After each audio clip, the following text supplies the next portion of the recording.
вечер. Во топ тема вечерва на интервју е народниот правобранител Насер Зибери. Со него разговараме за состојбата во психијатриските болници, за пренатрупаноста и несоодветните услови во македонските затвори, за состојбата во некои полициски станоци, но и непостапувањето на институциите. Секако и за извештајот на народниот правобранител кој е доставен до собранието, но дали воопшто се реагира по него. За овие и за други прашања вечерва во топ тема почнуваме веднаш по рекламите. Останете со нас.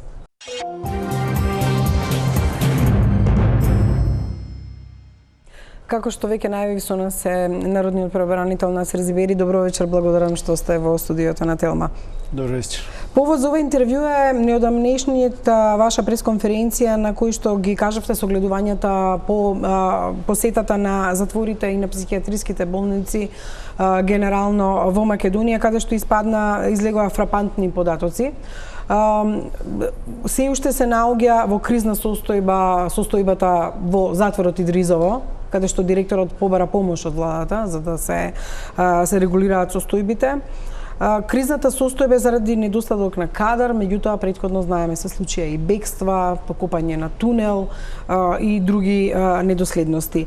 Можете ли да ни кажете што утврдивте при посетата на најголемиот затвор Идризово, меѓутоа и на останатите затвори во Македонија, и како е дојдено до тоа да еве во Идризово фалат 100 вработени, можеби кои што не можат да се справат со надгледување, надзор и работа со затворениците? Добро вечер уште еднаш и дозволете ми да кажам дека 26 јуни се одбележува како ден за поддршка на жртвите од тортура. И тоа е меѓународен ден и по тој повод народниот правобранител, Националниот превентивен меанизам го објавува годишниот извештај за состојбата во местата каде што се лишуваат лица и каде што се задржуваат. Каде што се лишуваат, значи тука потпаѓаат пред се полициските станици со општа надлежност и местата за задржување каде што воглавном се затворите, но не само затворите, туку се и судските оделенија во психијатриските болници, тука се и транзитните центри каде што се задржуваат мигранти и други нелегално внесени луѓе, како и местата каде што се сместуваат лицата баратели на азил. Значи сите овие места се објект на надзор на народниот правобранител во насока на тоа како службите, институциите постапуваат со овие лица. И по тој повод ние во нашиот годишен извештај ги нотиравме сите наоди кои ги имавме при посетите. Патем да кажам дека Националниот превентивен меанизам, тим кој е во рамките на народниот правобранител, во текот на 2022 година имаше 19 ненајавени посети. Зборам ненајавени, се со цел за да се затекне објективно реалната состојба во овие установи. И се разбира, многу загрижувачка е состојбата во затворскиот систем. За жал не е ново загрижувачка, туку во континуитет и претходните извештаи говореа за тоа. Ние во претходниот извештај, кога се во прашање затворите, воглавном бевме концентрирани во делот на овозможување здравствена заштита на сместените, односно лицата кои издржуваат казна. Овој пат бевме сконцентрирани во делот на условите за сместување.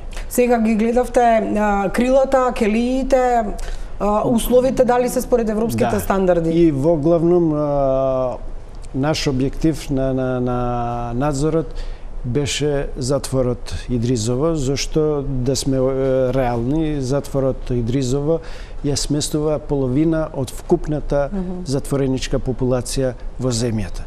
Значи, кога зборувате за затворот Идризово, тоа би значило генерална состојба за сите затвори во земјата. И таа, за жал, е крајно неповолна. Колкав број на затвореници има, колку вработени? Затоа што верувам дека вака математички може да се изрази на колку затвореници има еден чувар.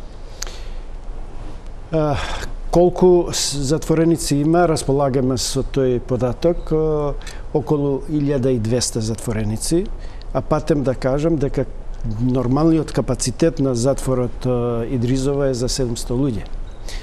А кога на тоа ќе се надодаде и фактот дека одредени крила се затворени или од причина што веќе се крајно субстандардни и не исполнуваат никаков критериум за сместување, а едно крило се реновира. Толку се реновира, морам да кажам.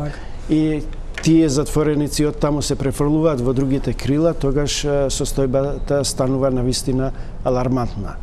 Покасно ќе ги дадам и конкретните податоци по број на сместени и затоа службите во овој затвор, управата е принудена да сместува и затвореници по ходници на крилата, на подови и без минимални и елементарни услови за сместување. Вие ја пресметавте и квадратурата, ја кажавте на пресконференцијата, стандардот мислам дека е европски 4 метри квадратни на затвореник. Во вакви услови колку за колективно сместување е 4 квадрати, за индивидуално е 6 квадрати. Кај нас колку има затворениците? Не тие во ходникот, тоа веќе и не сме да се случува во ходник да се сместат. Да, туку и во келиите имаме крајно редуциран простор кој представува и ние во нашиот извештај ги наведуваме дека тоа се квалификува како нехумано постапување.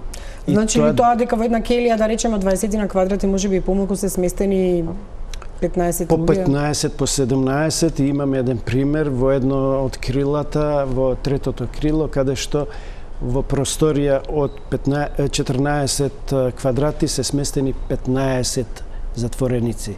Замислете, ни еден квадрат по затвореник. Значи само креветот? За жал понегде ни кревет нема, па се принудени 2 затвореника да користат ист кревет и тоа на смена или двајца да спијат во ист кревет. Добро, кревети кои се на 4 спрата. Замислете, до плафон. Тоа се секако крајно нехумани услови за сместување на овие лица. Кажавте дека сте извршиле неколку ненајавени посети во период како што пресметав, можеби се сменија 3 директори во затворот Идризово. Кој е одговорот на било кој од нив кога ќе им посочите, бидејќи директен контакт имаат со вашите луѓе, дека тоа се крајно нехумани услови во кои што живеат затворениците? Предпочитам и да си директор на таква установа, ова самите требало да си го кажат и самите јавно да го кажат за да се направи нешто. Секако, тие ги изнесуваат проблемите. Еве, последен пат, ние пред да се прогласи кризната состојба, на 16.5. се обративме до директорот на управата за извршување на санкции и тој ги наведува сите проблеми со кои се соочува управата, и финансиски, и кадровски, и материјални, и здравствени и така натака. Истото го изнесуваат и директорите. Ние по прогласување на кризната состојба бевме најавени со намера да извршиме испитување како затворот се справува со по прогласената кризна состојба, кој е учеството на структурите на армијата на Република Северна Македонија, кој е уделот на полициските униформирани лица и така натака. И директорот, актуелниот директор, патем да кажам, исто така има бројни поплаки за условите кадрат. Кај кучат работите? Значи вие нотирате, тие нотираат, владата реагира само со кризна состојба, а со години не ги решава. Дозволете само да кажам дека една од причините за ваквите состојби во затворите се токму и тие што вие ги наведовте. Честите промени на управителите на затворите. Од периодот 2021 до последната посета која ви ја спомнав пред 10 дена, ние бевме таму 5 пати, а затекнавме 4 различни управители кои сите беа вршители на должност. Значи, честата промена на директорите на затворите секако е индикатор дека тие луѓе прво не можат да ја владеат ситуацијата, зашто Добри немаат политички простор. извинете, ама се ставаат директори кај нас, И а не тоа е луѓе од нотирано во браншата. нашиот извештај, дека треба да се престане со праксата да се назначуваат директори на затворите по политички критериуми, туку да се именуваат и назначат лица кои се од браншата со долгогодишно искуство, кои ги познаваат проблемите, но секако се и амбиентирани и со персоналот, но и со затворениците. Ако за еден толку краток период вие назначувате 4 вршители на должност, секако дека не можете да очекувате квалитетно настапување и справување со проблемите во установата. Значи, еден од причинителите за ваквата ситуација се и токму овие. Да, меѓутоа, еве, сите ги нотираат проблемите, заглавуваат во влада, во неносењето на одлука, неносењето на системски решенија, неподпишувањето од министерот за финансии, вработување. За како се стигнало до бројката да 100 чувари или персонал фали во затворот, да сега еве бараат 80 со средно образование, 20 со високо образование, па допрва се распишува конкурс, па им треба обука на тие лица.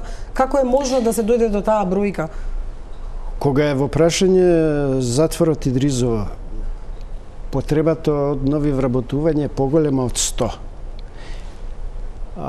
Во моментов им е одобрено 18, односно 19 вработувања, а ветено им е од премиерот дека до 100... Аха, тоа значи ќе помине период, тоа не може да биде преку ног. Не, да.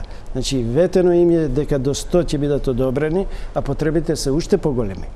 Па сега ние затекнавме ситуација, замислете, каде во едно крило, каде што се сместени 50 затвореници, еден затворски полицаец ги чува и го одржува редот и безбедносната состојба.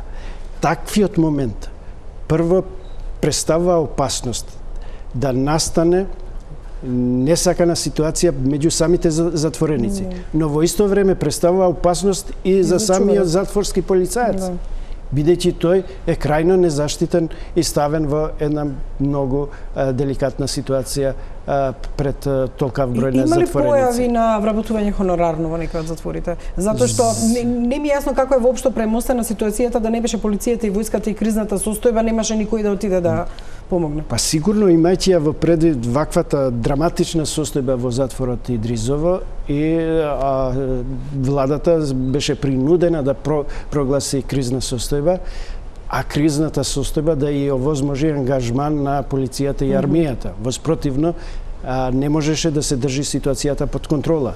Фактот што надворешното надгледување и караулите ги надгледува армијата, а внатре во контролните пунктови е вклучена полицијата, тоа значи автоматски ослободување на полицијата, затворската полиција да може да се справува со проблемите внатре. Инаку да одговорам на вашето прашање, да, за жал ние имаме и ситуации каде што со години не се добиваат согласности за вработување на затворски полицајци и друг персонал. И затворите, ставени во таква ситуација, се принудени да примаат лица со договор на дело и да ги ангажираат. Конкретен е примерот со затворот во Битола. И сега можете да замислите, затворски полицаец кој се зима на договор на дело без претходно обучување, без претходно подготвување, се става во затвор често пати и во крила кај што се затвореници кои се извршители на тешки кривични дела. А тој треба да има обука, тој не може да... Он треба да има обука, треба да има тренинг, да не збориме дека често пати фалат и редовните термини, зашто правилата предвидуваат и постојната затворска полиција и не само тие, туку целиот персонал да има обуки во текот на годината, најмалку 2 пати во годината. И ние сме во ситуација каде што нотираме факти дека во одредени затвори со времени вработувања се решава проблемот со недостаток на затворски полици, што апсолутно е неприфатливо. Добро, дали имате одговор... и со голем ризик по безбедноста во затворите. Дали имате одговор од министерот за финансии или од владата зошто не се подпишувани одобрувања за вработувања? Ова, иако малце политички ке звучи, од друга страна сведоци сме на огромни вработувања во администрација, во некои сектори каде што има и превработеност, можем да кажам. Значи, зошто не се подпишувале вработување? Ке речат заради буџетот, да, меѓутоа факт е дека на овие установи често пати им е намалуван буџетот наместо да им е зголемува. Да, буџетот сигурно дека е во прашање и несомнено последните економски кризни состојби, инфлацијата и така натака, секако дека упатува на внимателност при вработување. Меѓутоа, владата мора да направи приоритети. Поготово во делот на вработувањето, односно издавањето на согласностите за вработување, зашто има сектори каде што се доведува во прашање безбедноста на затворениците, безбедноста на персоналот, или да не зборуваме во други сектори во областа на здравството, каде што како резултат на недостаток на здравствени работници, затворите се принудени по неколку пати во текот на денот да викнат помош од брзата помош и тие затвореници да се упатуваат на државните клиники, како резултат на недостаток од медицински кадар внатре во установите. Да, меѓутоа таму се измени системот. Ние сме правеле неколку емисии кои правеше истражување токму за медицинската нега на затворениците. Едниот од проблемите нема лекари кои се вработени во установите, туку се преде на тоа здравствените установи, здравствениот дом да превземе дел од лекувањето, а доколку се работи за клинички случај да се однесе во арестантско. Меѓутоа, утврдивме и правевме емисија дека еден затвореник од Албанија почина затоа што неговиот случај беше болен од канцер, него пуштија на домашно лекување и неговиот случај се влечкаше по судовите институциите се додека не почина. Потоа почина уште еден затвореник и верувам за жал дека се уште има болни лица во затворите, тешко болни, кои не можат да дојдат до соодветна здравствена нега. Да, апсолутно. Ако не грешам, 2018 е сменет начинот на давање лекарска и здравствена заштита во овие установи. И тогаш се тргнало од предпоставка дека здравствениот систем треба да биде надвор од управите на затворите, бидејќи се сметало дека често пати лекарскиот и другиот здравствен персонал потпаѓа под влијание на управата на затворот и често пати се даваат терапии, диагнози кои влијаат врз редовното постапување со затворениците и интенцијата беше да се осамостојува здравствената заштита и персоналот во овие установи и се премина на давање здравствена заштита за затворениците од страна на здравствените домови во склоп на Министерството за здравство. За жал, тоа се покажа уште поштетно по самото здравје на затворениците, бидејќи во многу затвори нема редовна здравствена заштита. Нема лекари кои секој ден се вработени таму, туку на повик доаѓаат од здравствените установи во градовите кај што се сместени овие затвори. Или има многу мал број и не доаѓа до координација помеѓу Министерството за здравство и Управата за извршување на санкции за да се пополни доволниот број. Еклатантен беше примерот со затворот Куманово, каде што здравствената заштита на зависниците од дроги и други супстанци беше сведен на еден човек кој апсолутно дека не беше психијатар, не беше ниту лекар, туку немаше ни средно завршено медицинско училиште. И сега замислите, тоа лице ја определува терапијата на зависниците. Како е можно такво лице да биде ангажирано од страна на затворот? Најлошата работа што никој не понесува одговорност, само се менуваат директорите за сето ова за што зборуваме. Не велам дека е директорот крив на санкции или на затворот, меѓутоа во Македонија со години се повторуваат проблемите и никој досега не одговарал. А е нотирано во вашиот извештај, превземен од Комисијата за тортура, Хелсиншкиот комитет упатува на тоа, Стејт департментот имаше во извештајот. Да, овие наводи за жал ги нотираат сите релевантни домашни и меѓународни институции и организации и тие на некој начин ја даваат вистинската слика за состојбите во затворите и целосно во пенитенцијарниот систем. Но во моментов, ќе повторам, најкритична е состојбата со пренатрупаноста и со недостатокот на кадар. Перманентно затворската полиција и другите вработени како ќе ги исполнат условите за пензионирање, заминуваат од таму, некои заминуваат од икс причини и пред исполнување на условите за пензионирање, а на дополнување со нов кадар или чека долго согласности од Министерството за финансии или предолго траат огласите и конкурсите за нивно вклучување и се појавува ова празнина меѓу простор кој представува сериозен ризик. Тоа е едната димензија на проблемот и секако во земјата мора судовите и во целина судскиот систем да поработи повеќе, тука вклучувајќи ги и Министерството за правда, управата за извршување на санкции, на користење на тие поволности што ги дава постојната регулатива во изрекување на алтернативни мерки, користење на халките. Да, меѓутоа тоа не профункционира. Јас ова го зборуваме со години, и проекти европски пари беа влезени, не се искористија средствата до крај. Халките се набавени. И на крај софтверите не се поклапаат затоа што халките се набавени, а не бил соодветен компјутерскиот систем. Но тоа мора да профункционира и следењето, значи електронско на затворениците на кои ќе им бидат вградени такви уреди да се следат од институциите и тие да не мора да бидат сместени во затворите. Алтернативните мерки исто така треба да се применуваат се повеќе, иако има тренд на зголемување за волја на вистината, но тоа е далеку од потребите што ги имаме и можностите за изрекување.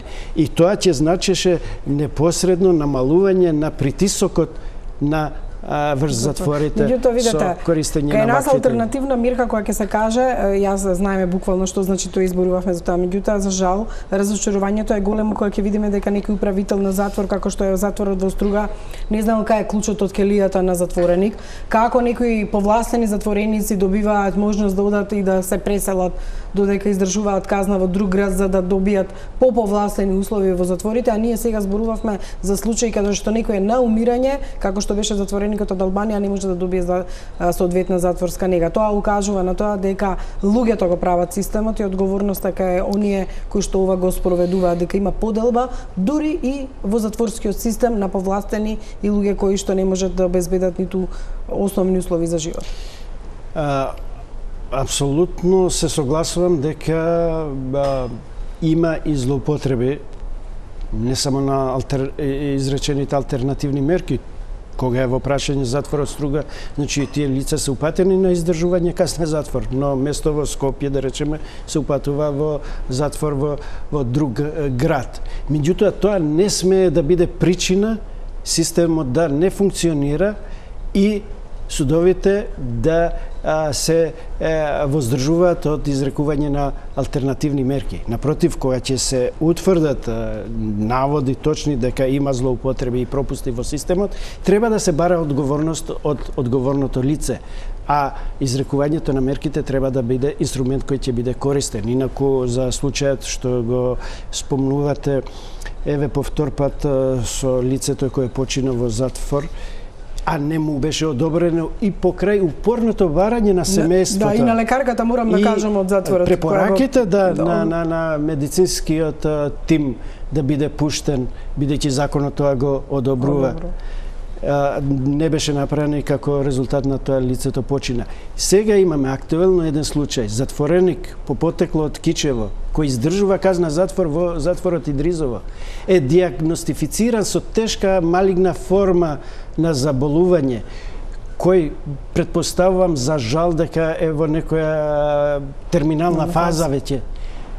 Може да се случи исто така трагично да заврши и покрај упорното барање на неговата сестра до надлежниот суд, до управата за извршување на санкции, до управата на затворот и со неколку барања до народниот правобранител не успева да тоа прашање го реши на позитивен начин. Затоа што се чека во судовите, ако не друго, барем последните денови тоа лице да ги помине покрај семејството. Што по 5 јули, кога завршува прогласената состојба која се прогласи на 6 јуни, дали имате навестување дека можеби ќе биде продолжена? Министерката за одбрана мислам дека спомена дека војската на располагање дека биде потребно. Добро е што претседателот на државата и министерот за одбрана се спремни да продолжи ангажманот на војската во затворот Идризово.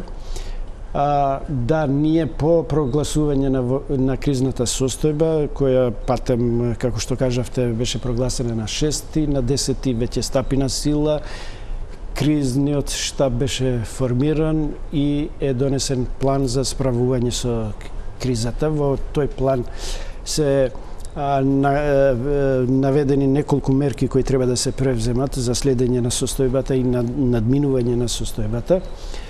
И по мои индикации, имајќи ја во предвид ваквата состојба во затворот, владата ќе биде принудена да продолжи одлуката за прогласување на кризна состојба во подрачјето на општина Газибаба, кај што и ја врши дејноста затворот Идризово, и на тој начин да се премости овој период на дополнување на персоналот со затворска полиција, кој патем, како што зборевме, е далеку од потребите кои ги има затворот, но секако дека припадниците на армијата и полицијата се голема испомош со тоа да се и ослободи дел од затворската полиција, од караулите, од надворешното наблюдување, од контролите при доставување на храна и друг вид на материјал, бидејќи ние, како што кажав, бевме во затворот и сакавме да разговараме со управникот и со лице одговорно за процесот на ресоциализација во затворот, бидејќи правилата велат дека единствена формација униформирана и вооружена која може да биде присутна во затворот е затворската полиција. И тој принцип мора да се запази, во спротивно може да се доведат и да се загрозат правата на затворениците, бидејќи затворската полиција функционира по посебна команда и по посебни правила. И тука не смее да има вмешување на други припадници униформирани и вооружени со затворениците. Директорот на затворот не убеди дека тој пред да биде вклучена и примената одлуката за кризната состојба, дека ги информирал сите затвореници дека ќе се прогласи кризната состојба, дека припадниците на армијата и полицијата ќе доаѓат на испомош, но дека затворениците нема да имаат контакт, непосреден контакт со затворениците и дека тој процес ќе продолжи и понатака во склоп на прописите. Она што беше загрижувачки по последната ваша пресконференција и практично иако зборуваме за затворите, тоа е многу по-широка тема, беа насловите кои го прикажуваа начинот на кој што биле третирани одредени штитеници во психијатриските болници Демир Хисар и Бардовци, користење на кабел, на синџери, на катанец и слично. И практично сите медиуми пренесоа дека биле каиши за врзување синџери и кабли. Потресна е информација за тоа што е употребено во психијатриските болници Бардовци и Демир Хисар. Можете ли да ни кажете како го установивте ова, со оглед на тоа што според правилата не смеат да се користат такви нешта, средства, затоа што се сметаат за тортура? Да, и ние така и го нотиравме во нашиот годишен извештај дека присуството на такви средства како што се синџири, катанци, кабли и други средства, алки за приклучување се апсолутно забранети по сите стандарди домашни и меѓународни и дека представуваат загрозување на безбедноста и здравјето на штетениците, односно затворениците кои се упатени на издржување казна затвор, но во психијатриски болници. Значи, овие се посебни оделенија, и така се вика затворски оделенија во рамките на психијатриските болници, и тоа во Скопје и во Демир Хисар. Овие средства се пронајдени во болницата во Демир Хисар, во затворското оделение, и одговорот на службите таму е дека тие не се користат за кабелот, дури не знаеја, барем така изнесува информации дека не знае. Ако не знаат како извинете што ќе прекинам, може некој да се овеси на тој кабел, може некој да не знае, да видат кабел, а они знаат дека не треба да има кабел и да биде оставен. И какво е објаснувањето за катанецот или синџирите? Да, дека се затвараат вратите од установата кога има вознемирани пациенти, односно затвореници кои се под таква терапија. Тоа значи дека немаат клучи и врата соодветно? Тоа како може, значи со синџири, со катанец да се затвори вратата кога едноставно ќе се смени бравата доколку не функционира, истата ќе биде затворена како што се затвара. Зошто асоциацијата на синџири и на катанец се знае на кој што води. И кој гарантира дека таму не се и постапува така. Дали можете вие во една таква посета да разговарате со лицата кои што се на издржување на, еве да речеме, казна во психијатриска установа затоа што им е одредена дијагноза, и дали имате директен контакт со нив за да може да ви кажа дали биле тортурирани? Како ги извлекувате информациите во однос на тоа како тие се третирани?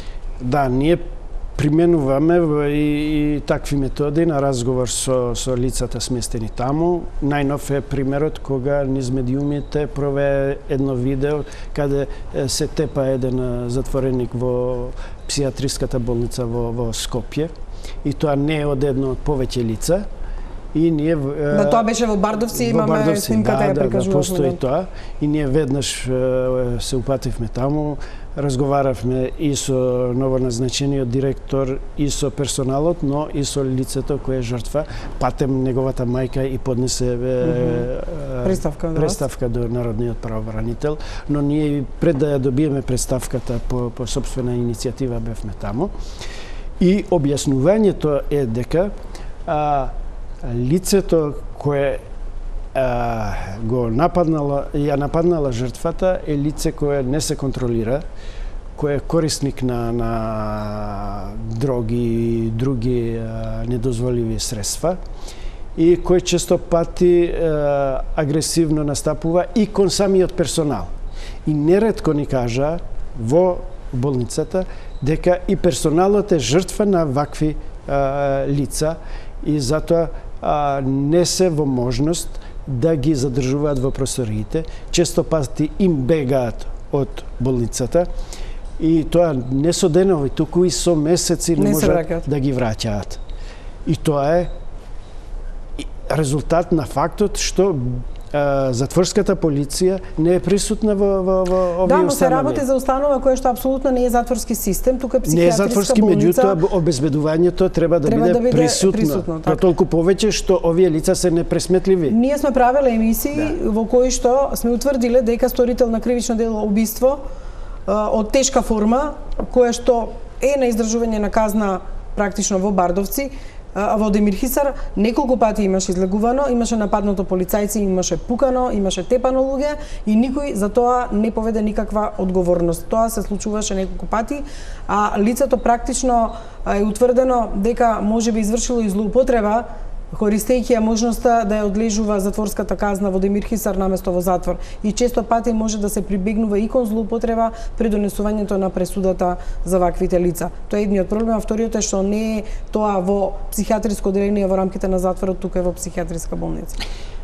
За жал, еве се осмелувам јавно да кажам, неофицијално, неформално од персоналот ни беше укажано дека лицето напаѓач е еден од таквите примери, кој реално, објективно не треба да биде сместен таму. Како е дојден, користејќи разни форми, тоа е веќе друго прашање кое е предмет на обсервација од надлежните институции, Министерството за внатрешни работи, обвинителството и пред се судот кој на крај ја носи одлуката за местото на издржување на казната за секој осуденик. Но имаше такви впечатоци дека лицето не треба да биде сместено во психијатриската болница во затворското одделение во Скопје. И како што кажавте вие, од таквото агресивно однесување жртви може да бидат и со затворениците кои отслужуваат казна затвор во болница, и персоналот, но со оглед на фактот дека тие излегуваат надвор, може да биде и секој невин граѓанин жртва на едно такво неодговорно однесување. Дали препоракате тие лица да се обезведат психијатриски одделенија во рамките на затворите, да бидат во еден затворен систем, контролиран, а не да се остави грижата на лекарите кои не може да се справат? Идеалното решение би било да има соодветни капацитети и просторни и условни, но и лекарски. Да, тие лица да продолжат во посебни оддели во рамките на затворот Идризово да бидат сместени. Со тоа ќе се намали ризикот и во однос на нивното напуштање на установите и во однос на ваквите појави кои ни се појавуваат, и затворската полиција во затворот Идризово е обучена, многу пооспособена за да може да се справи со такви ситуации. За болните лица кои што се во болниците психијатриски и кои што апсолутно може да бидат жртви на овие лица. Зашто имаат контакт и со нив. А ако се има во предвид фактот дека таму се сместуваат лица кои најчесто се неконтролирани и кои не може да се контролираат, тогаш опасноста и ризикот е на највисоката можна точка. Затоа ние побаравме како препорака по конкретниот случај потхитно, освен што ќе се зголеми персоналот таму, медицинските сестри, редарите, чуварите и затворската полиција да биде исто така присутна, бидејќи тие се затвореници, да не заборавиме, но кои имаат ваква диагноза за психијатриски третман. Да, меѓутоа еве ние сме нотирале злоупотреби на диагнозата затоа што кога има таква диагноза да направат кривично дело, тие не одговараат. Меѓутоа еден од проблемите е и нехигиената и лошите услови, стари се објектите во кои што се сместени, Демир Хисар особено. Да. Како просторни услови и како реновирање, и вториот проблем што ние сме го нотирале правејќи истражувачки емисии е дека тие немаат можност за ресоциализација, односно за некаков тип на социализација и можност да не бидат само лица кои одлежуваат казна и болни лица, туку да бидат и некако можност за интегрирање кога ќе излезат од таму, ако излезат некош. Мора да бидам искрен. Ресоциализацијата, воспитувањето и превоспитувањето е најболната точка, можеби. Можеби не непосредно по животот, по безбедноста и по здравието, но по нивната перспектива и постигнување на целите на пенитенцијарниот систем, на изрекувањето на мерките, тоа е најболната точка. Зашто ние ги изолираме тие лица кои дошле во судир со законот и им е изречена мерката затвор за да може да ги превоспитуваме, да ги ресоциализираме, да ги оспособиме тие да се враќаат во едно поинакво светло во општеството. И затоа, не случајно, нашата земја има многу висок процент на рецидиви во општеството. Но овој процес отсутствува или е крајно неквалитетен во сите затвори, но боли посебно податокот дека тој процес не се спроведува ниту во воспитно-поправниот дом во Тетово, каде што се сместени малолетници кои што немаат ни можност за образование, и тоа со години се повторува. Апсолутно, значи еве и денес кога збориме таму, процесот на воспитно-образовниот процес не се изведува. Да, тие не можат во школа да одат практично. Тоа се деца кои не одат во школа. Им се ускратува едно основно загарантирано и со устав и со закон право. тие остануваат неписмени. Тие не добиваат соодветна јавна исправа утре да се вклучат во животот. А ние сме ги ставиле во воспитно-поправна установа да ги превоспитуваме. А како ги превоспитуваме кога не ги образуваме како прво? Добро, тоа е дефинитивно пропус огромен за кој што исто така никој не одговара, а го нотираме речиси секоја година. Генерации ќе поминат нешколувани таму. Патем доколку дозволува времето е уште малку да кажам за воспитно-поправната установа во Тетово. Таму не е проблем само на изведувањето на образовниот процес. Таму нема други активности. Персоналот ни се жали дека многу ретко или никогаш не ги посетуваат суди за малолетничка деликвенција, адвокати, обвинители, комуникацијата и соработката со Центарот за социјални работи која е основна не функционира. Оставени се само на персоналот на затворот во рамките на можностите. Да, имаше за жал и таму примери за несоодветно третирање на малолетници во таквите затворски установи. Само кратко да ја прашам, ги мониторирате и прифатните центри за мигранти. Ние го работевме случајот со Фатмата, кој што нема, за жал не успеа да стигне до таков прифатен центар, каде што беше застрелана во близина на граничниот премин со граница со Гевгелија. Пред да почнеме за темата како се тие третирани, дали вие го работите тој случај, дали до вас се обратија роднините за убиената мигрантка, бидејќи го превзема и меѓународни невладени организации да го работат? Не, за жал кај нас немаше преставка за постапување, но местата на прифатните центри се предмет на обсервација на Народниот правобранител. И ние во извештајната година ги посетивме 4 такви установи, двете прифатни транзитни центри Винојук и Табановце, значи на влезот и на излезот од рутата на мигрантите. Но ги посетивме и установата за сместување на бегалци кои се затекнуваат на територијата на Републиката и кампот Визбегово каде што се сместуваат барателите на азил. Податокот наш говори дека во текот на 2022 година во земјата се затекнати 19.220 лица без регулиран престој во земјата. Таа представува сериозна бројка. Да, тоа е едно. Но проблем кога се во прашање прифатните транзитни центри, а кој од перспектива на народен правобранител, заштитник на правата на граѓаните, е фактот што најголемиот, да речеме, 90% од лицата кои влегуваат нелегално во нашата земја, не се спроведуваат организирано во прифатните центри во полициските станици. Туку се носат до полициските станици, но не се внесуваат внатре. Зошто ако се внесуваат внатре, тие подлежат под една посебна заштита. Треба да им се даде индивидуално решение на секој мигрант. А издавањето на таквото решение има и правна поука за правата кои му следат на преведувач, на здравствена заштита, да контактира со семејството, причините зошто е задржан. Сакате да кажете дека тие практично, можем да речем, намерно не се внесува за да не се остварат основните права. Туку директно се стават во приватен центар. Да. И тие не може да си ги остварат човековите права за гарантирани. И тие остануваат без решение зошто се ставени таму, кои им се нивните права, колку ќе се задржат, и така натака.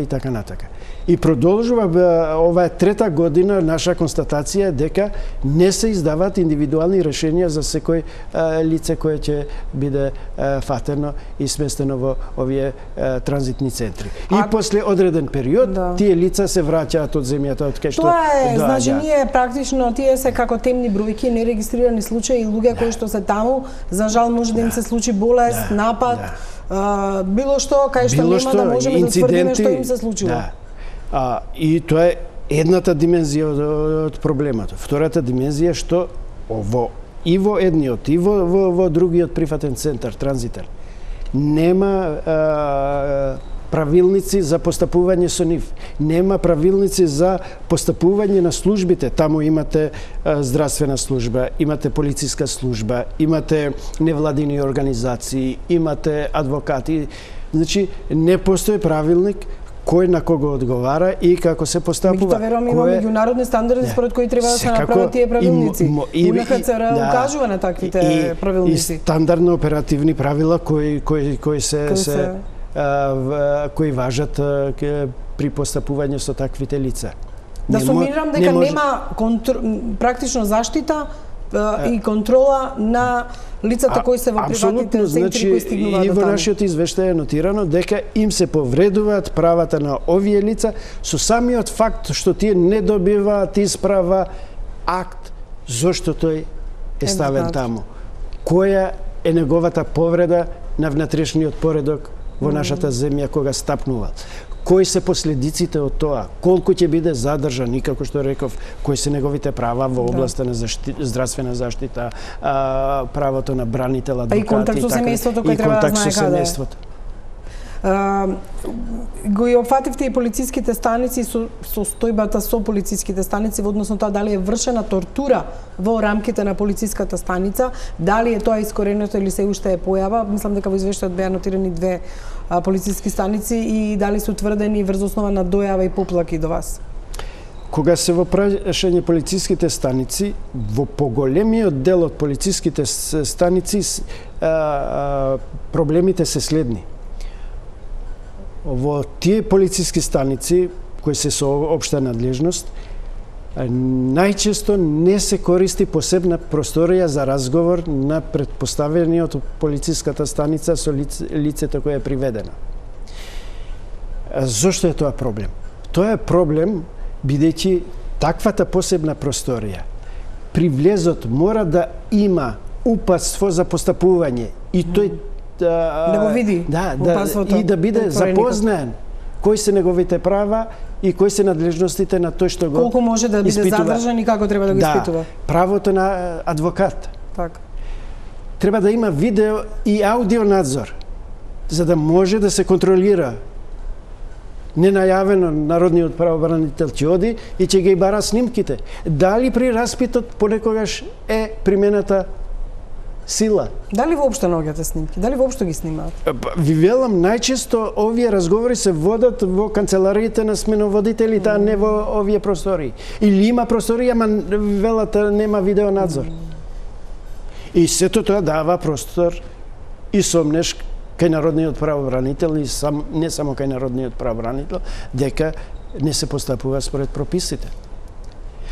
Од посетите што ги имавме, најлоши просторни услови за работа беа затечени во полициската станица во Чаир, која скоро е руинирана, не ги исполнува ни минималните стандарди, не само за лицата кои се спроведуваат таму, за вработените. Зашто тие работниот век го поминуваат во тие простории. Да не зборуваме за возниот парк, кој е крајно амортизиран. Имате неколку полициски станици што немаат ниту едно комбе за спроведување. Практично не може да приведат. Да. И други услови. И тука морам да го истакнам и фактот дека одредени структури полициски со кои водиме разговори се жалат за притисоци од предодредените, од повисоките инстанци, често пати менување на работно место кое не одговара на квалификациите што ги има, или на работно место за кое тој нема претходно работно искуство и така натака. Или носење на несоодветен кадар заради политички влијанија. Продолжуваме со интервјуто веднаш по рекламите за тоа колку сето ова воопшто ги загрижува оние кои што треба да го прочитаат вашиот извештај, тоа се пратениците, собраниските комисии и собранието, меѓутоа и за вашите услови за работа и можноста да се повеќе да работи народниот правобранител и во однос на кадар и во однос на плати, но за сето ова по рекламите останете со нас.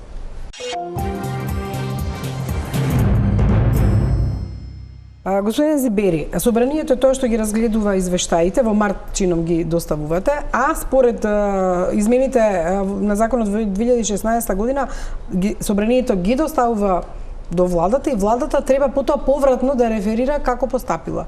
Дали по измената на законот и по утврдувањето на оваа постапка се има случајно собранието да прочита, а владата да постапи и да се смени нешто во однос на вашите барања. Добро, можам да кажам дека последно беше измената на законот за матична водење на книга и евиденција по огромен притисок кој траеше со години. Меѓутоа еве сега зборуваме за затворите веќе неколку години, дали добивате фидбек од овие институции? Дали воопшто го читаат извештајот прво овие во собрание?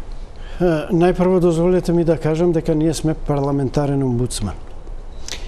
И нашата институција формално правно е многу силна, бидејќи со закон е установена, со устав е предвидена и нашите надлежности извираат од Законот за народен правобранител и од уставот. Повисок акт во земјата нема. Меѓутоа, реалниот третман на државата кон ова институција апсолутно не соодветствува на формално правната позиција што ја има. Се разбира, согласно законот, ние сме должни годишниот извештај да го доставиме до собранието најкасно до крајот на месец март. И од месец април почнува собраниската расправа, се разбира прво комисиска во матичната комисија, а тоа е комисијата за политички систем. Таму помина последниот извештај, меѓутоа не е поминат на собраниска седница. И ме прашавте дали ги читаат пратениците. Мора да кажам дека комисиската расправа е многу квалитетна. Мене навистина ме радува фактот што пратениците ги читаат до детали нашите констатации, нашите препораки и состојбата воопште во областа човекови права. И таму се води сериозна дебата со барања, со препораки за подобрување на состојбите. Но мој впечаток е, моја импресија е дека тука и завршува целата постапка на разгледување на годишниот извештај, бидејќи собранието на пленарна седница исто така го разгледува извештајот и комисијата откако ќе ги предлага мерките за спроведување на препораките кои произлегуваат од годишниот извештај, треба да ги усвои и од тој момент тие стануваат обврзителен акт за владата. И владата, согласно Законот за народен правобранител, 2 пати годишно треба да реферира пред собранието во присуство на надлежен министер, во случајов би бил министерот за правда, како е постапено по мерките што ги утврдило собранието. Тука се прекинува. Јас не се сеќавам дека се случило апсолутно, така. Тука се прекинува, значи процесот. Дури последниот извештај е ставен на 115-та седница и не се расправало. И не се расправа, иако ми беше ветена од претседателката на Комисијата за политички систем дека овој пат како резултат на фактот што извештајот од 2021 беше разгледан на седница на собрание во февруари 2023 година, замислете. И за какво спроведување на мерките од собранието по пораките можеме да збориме. Значи не сте ја задолжили вие владата да постапува. Значи тука се прекинува тој процес и за жал водени од таквото лошо искуство ми беше ветено дека ќе инсистира кај претседателот на собранието годишниот извештај за 2022 година да биде ставен на првата наредна седница. И беше ставен, но како резултат на фактот што во земјата секогаш има други приоритети, точката не дојде на дневен ред. На седницата беше ставена, не се разгледа. И сега ќе дојде на ред кога ќе се исцрпат седници со приоритети, па на крај, знаете, на една расправа си ги завршуваат точките од претходните седници. Да ве прашам, и само дозволете ми, и од тој дел целосно сум незадоволен. Мислам дека ќе бидете сте незадоволен и од функционирањето и вашата финансиска независност. Апсолутно. Ова институција не може да биде целосно независна доколку не се додадат средства со кои што може независно да располага и да може да действува, за да никој не ви врши притисок, а знаеме дека сме држава позната по притисоци во сите сегменти. Не случајно Обединетите нации, значи на конференцијата одржана во Париз ги има утврдено париските, така наречените париски принципи за функционирање на националните институции за заштита на човековите права, каде како основни критериуми се финансиската, кадровската и просторната независност на институцијата. Ние по ниту еден критериум не ги исполнуваме тие услови и не случајно ние имаме статус А според париските принципи, а статусот Б, а статусот А е највисокиот каде што се вреднува една земја дека ги испочитува независните институции за заштита на човековите права. Ние утре да ги исполниме условите, да ги отпочнеме и да ги завршиме преговорите за членство во Европската унија, ова ќе се појави како сериозен проблем и неслучајно беше потегнато ова прашање при надзорот што го има екипите од Европската комисија во разговори со нас. Зошто го велам ниту еден критериум? Бидејќи прво немаме финансиска независност. Финансиската независност што подразбира? Да се утврди буџетот, собранието да го изгласа и после институцијата самостојно да располага со тие средства. Ние тоа право го немаме. Што значи тоа? Секое вработување, иако утврдено, и одобрено, и подкрепено со средства, ние треба да добиеме согласност од Министерство за финансии. Значи директно влијание во однос на тоа. Второ, при секој ребаланс ни се кратат средствата кои претhodно се утврдени.